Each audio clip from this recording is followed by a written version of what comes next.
يا صباح الخير وصباح الفل وصباح النشاط، عاملين ايه؟ يا رب تكونوا في افضل واحسن حال.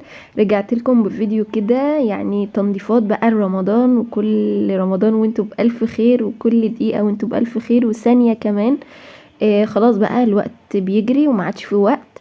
عايزين نعمل مع بعض ان شاء الله كده حاجات، وننجز حاجات مع بعض. وهنعمل ان شاء الله حاجات كتيرة كده. اهم حاجة بقى الطلب الصغير، لايك للفيديو عشان يترفع، واشتراك لو لسه مش مشتركة، ويا ريت بقى تفعلي الجرس عشان ان شاء الله باذن الله يوصلك كل جديد بنعمله كده. عايزين نحمس بعض الفترة دي وننجز حاجات كده كتيرة ان شاء الله باذن الله. انا هنا كده يعني عارفين ان انا بودي المدرسة وكمان الحضانة، فوديتهم بقى وقلت بقى ايه، ابتدي كده مع نفسي كل يوم اعمل حاجة عشان ان شاء الله باذن الله رمضان يجي اكون مخلصة كله ويبقى تمام التمام وكل حاجة زي الفل. بعد كده بقى راحوا الحمد لله اللهم بارك. وبدأت ان انا بقى ايه اشتغل في البلكونة. ليه اول حاجة اشتغل فيها؟ لان انتوا شايفين هي عاملة ازاي، مليانة رمل ومتربة، وكمان يعني كنت عملتها معاكم قبل كده برضو في فيديو ونزلته معاكم على القناة، بس بصراحة يعني ركنتها كده شوية البلكونة، يا دوبك بس بفتحها تهوي البيت وبرجع اقفلها تاني. انتوا شايفين برضو الجو عامل ازاي، برد جدا، والبلكونة دي كمان مش بيدخلها شمس خالص في الشتاء، ممكن حاجة بسيطة كده في الصيف كمان يعني. وزي ما انتوا شايفين كده الزرع كان متأثر، فبدأت ان انا اشيل بقى الورق اللي هو الاصفر دوت، واظبط كده الزرع معايا، وشلت كل حاجة. وزي ما شفتوا في الفيديو كنستها بعد كده كنسة كويسة كده، كنسة محترمة، ولميت بقى كل ده. بعد كده بقى بدأت ان انا جبت بقى ايه سلكة كده، وبدأت اعمل سور البلكونة، وجبت فرشة البلاط، بدأت ان انا اعمل الحيطة بالشكل اللي حضراتكم شفتوه. وبعد كده دخلت بقى على الباب بتاع البلكونة الازاز، وبدأت ان انا ايه امشي عليه كده.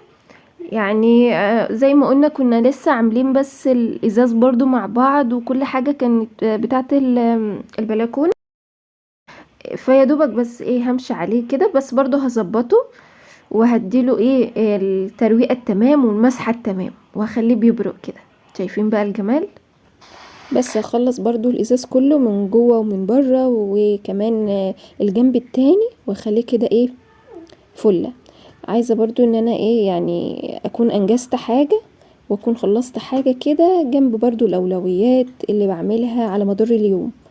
فاهمين؟ يعني برضو الواحد برضو لازم ينجز حاجة كده في يومه ونخلص حاجة. ولمعته بقى وخليته معايا زي الفل.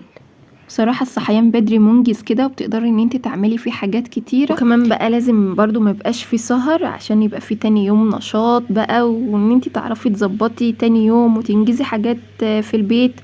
اليوم اللي هتسهري فيه هيبقى يوم كده صعب، ومش هتقدري تعملي فيه اي حاجة، هتبقي مرهقة وتعبانة. انما لو نايمة بدري شوية بيبقى فيه نشاط تاني يوم، وبتشوفي شغل بيتك وتعملي تظبيطاتك وكل حاجة في البيت، وبيبقى فيه روقان كده، بتعملي حاجتك براحتك، وبتعرفي تخلصي حاجات كتيرة، غير طبعا لما تصحي متأخر. بعد كده بقى شايفين بقى الرغاوي والكلام الجميل ده اللي بيخلي الواحد نشيط. جبت بعد كده المقشة، وبدأت ان انا اغسلها بقى غسلة كويسة جدا، وهبتدي بعد كده الم الرغاوي دي كلها كده بالشرشوبة بالشكل ده. بعد كده غيرت المية وجبت مية سخنة، حطيت فيها بقى كلور ابيض، وبرده حاجة بسيطة كده من الاكسجين، ومسحتها برضو مسحة حلوة كده وتلميعة يعني كده على السريع. بعد كده جبت بقى فوطة مبلولة وحطيت فيها شوية من الخل، وهبتدي بقى ان انا امسح بيها الزرع كله بالشكل ده، عشان برضو ان هو مطرب وحالته حالة. غير كمان ان الخل بيحافظ كده على الورقة، ولو فيها اي فطريات او اي حاجة بتضعف الزرع بيحافظ عليه كده، وبيمنع اي حاجة يعني ضارة للزرع.